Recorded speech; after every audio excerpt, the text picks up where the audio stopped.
Hello everyone, welcome to a brand new series I'm starting called How to Cook with Mark. Today's dish will be shrimp and garlic pasta. Now let's get started. Here are the ingredients I will be using for this video.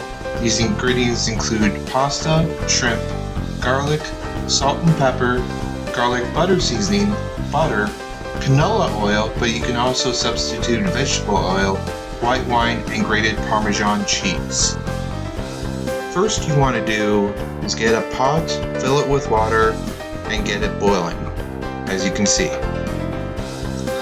Now when it gets to a fast boil like this, you'll want to add your pasta like this.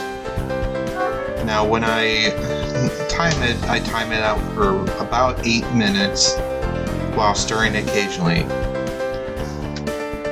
When it's done cooking off, go ahead and strain it and run cool water over it and mix it with canola oil so it doesn't stick together in the fridge. Before I start cooking, I like to season the shrimp with salt and pepper beforehand. To get started, go ahead and put canola oil into your pan, light it, and spread it around.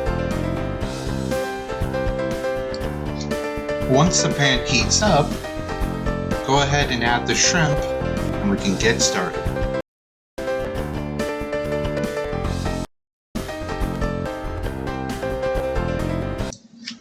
I like to add the garlic butter seasoning early on so the flavor can seal into the shrimp.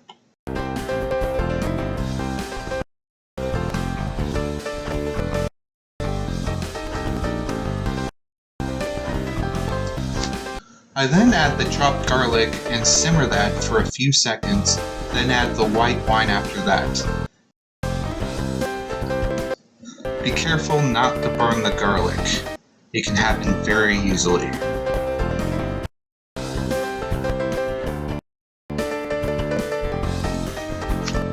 Now that the white wine's added, let's simmer that down, reduce it.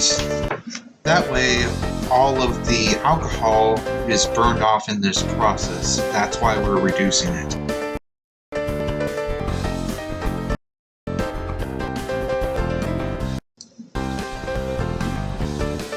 Once the white wine is reduced, we can add our pasta. Now, because my pasta is cold, this will be heating it up, so we can take our time with this to a degree. Just be sure to keep stirring it. That way it's all cooking evenly. You can start tasting the pasta at this point so you know when it's getting close to being done.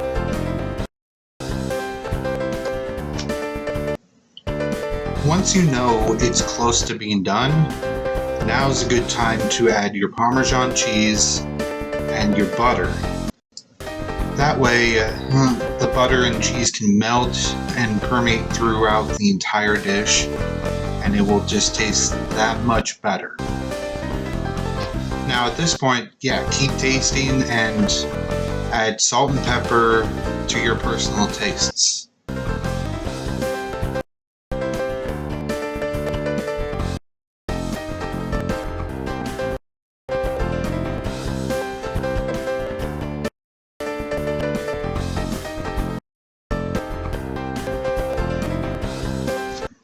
Stir in your dish until the butter is completely melted down, and when it does, you know you're done. And that is how you make this dish. Go ahead and play around adding veggies or whatever you wanted to it. It's all good. Thank you so much for watching. Please like and subscribe for more content like this.